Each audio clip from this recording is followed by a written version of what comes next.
Hi there. I wanted to start a little video for you guys on how to use the Zoom website or app. It's a great website for meeting with your colleagues, for meeting with the kids if you want to have a little classroom time.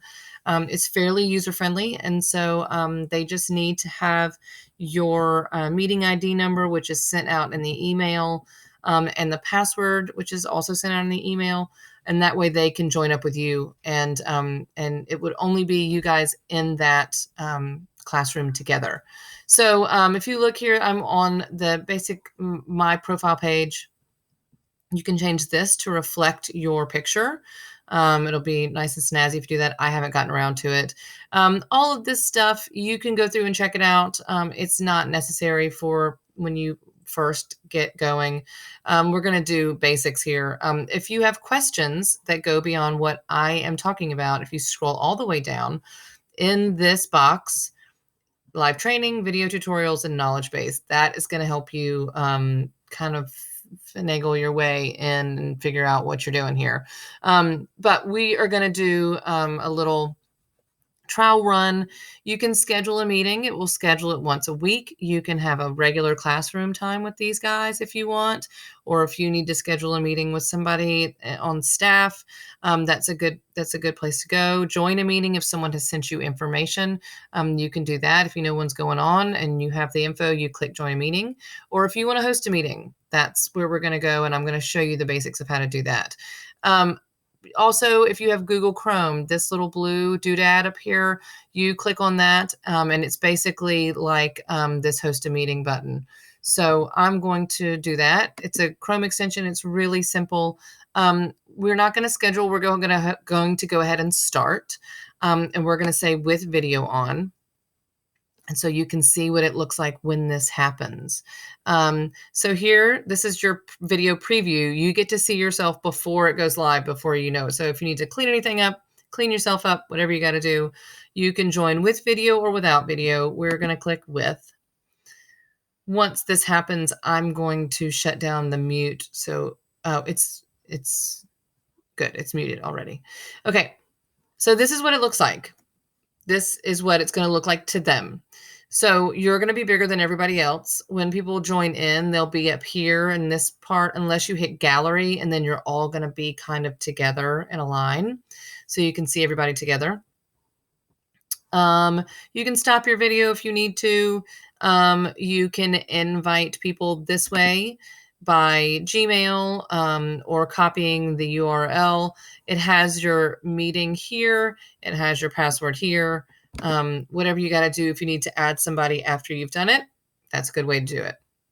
If you need to manage your participants, this is super handy. You click this, it shows up here, and it'll have everyone listed, and they're all going to be muted. But if there's a function where they can raise their hand, and when they do that, it'll put numbers by them too. So if Colin is number 1 and Cameron is number 2 and Betty's number 3, then it'll put them all up there, and you can click through and unmute it and let them talk to you. And then I don't think you need to rename that. It's kind of, and you can choose to video or not video but I mean, that's ultimately their decision. If they don't want a video in, they don't have to. And then when you click chat, this is handy, but you obviously have to be aware that while you're talking, they can be chatting over there and not paying attention to what you're saying. And you know how kids are. So you can choose to mute all. That way the participants will be muted. They won't be able to say anything. And that way there's not chat going on underneath your lecture if you're actually talking about something. But if you want to encourage it, you can also encourage it, and they can type things in. We used to use that in some of my grad school classes when we would move on to another topic, but someone wanted to leave information in there. I mean, it can be kind of handy, but you never know with kids. So you have the option of just getting rid of it. And then you can just click on them again and they disappear. If you need to share something that's on your desktop, you can click through here. It's going to pull it up and they will see what is on your desktop. So if you have slides, if you have a link that you want to show them, you can go through your tabs and then all of a sudden that becomes your screen share. with the application. If you have something plugged into your computer, if you have your phone where you have your slides on your phone and you want it to reflect that, you can click on that and all of a sudden your phone is pulled up and we're seeing what's on your phone. Let's see here. We did gallery view. If you want to go into settings, there's a way to mute kids when they come in, so they're not coming in talking, but you can make that on the main settings page happen anyway. So we're going to end this meeting and in meeting for all, otherwise the kids will be left in there by themselves. This is a screen where sometimes you see this. You can sign in with your Google account and all that, and that will be how you get into it. But if you want to schedule a meeting, we're going to go through that really quickly. Topic, you can put, let's say this is 4th grade language arts. You can put a description if you want. You can say when. You can just pull this little calendar up and click on when. Time, the duration is an hour. I think we only do 40 minutes with our package, which generally you don't really need more than that anyway for a meeting. And then make sure you're on Central Time. You can make it recur if you want it every week. You will generate an automatic meeting ID, or you can use your personal one if you want. You can require a meeting password, or you don't have to.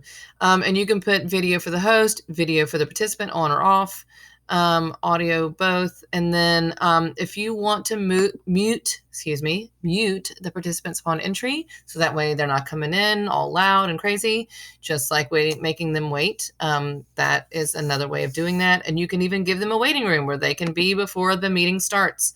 And then you can save. If you want to record the meeting automatically on your computer so you can archive it for later because someone can't be there, you can do that. And that is very handy because especially if you're having a meeting with a colleague and you want to make sure that you have a copy of it because y'all are talking about some super important stuff, you can access it later. And then you just hit save.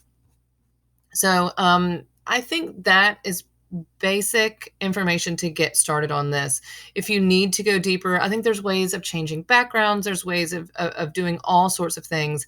I haven't gotten that deep into it yet, so I don't know how to tell you how to do that. But this is going to really help you get to know further information. But obviously, if you have any questions, you're welcome to reach out to me. I'm happy to help you. ET is happy to help. We're learning this program ourselves, but we can always troubleshoot it and figure it out together. So feel free, as always, to contact me, email me, text me. I have 3 kids at home, so it can be a little bit crazy, but I'm also always at the end of my phone. And if I don't get with you right away, I will get right back with you. So I hope this helps, and let me know if I can answer any questions. Okay? Thanks so much.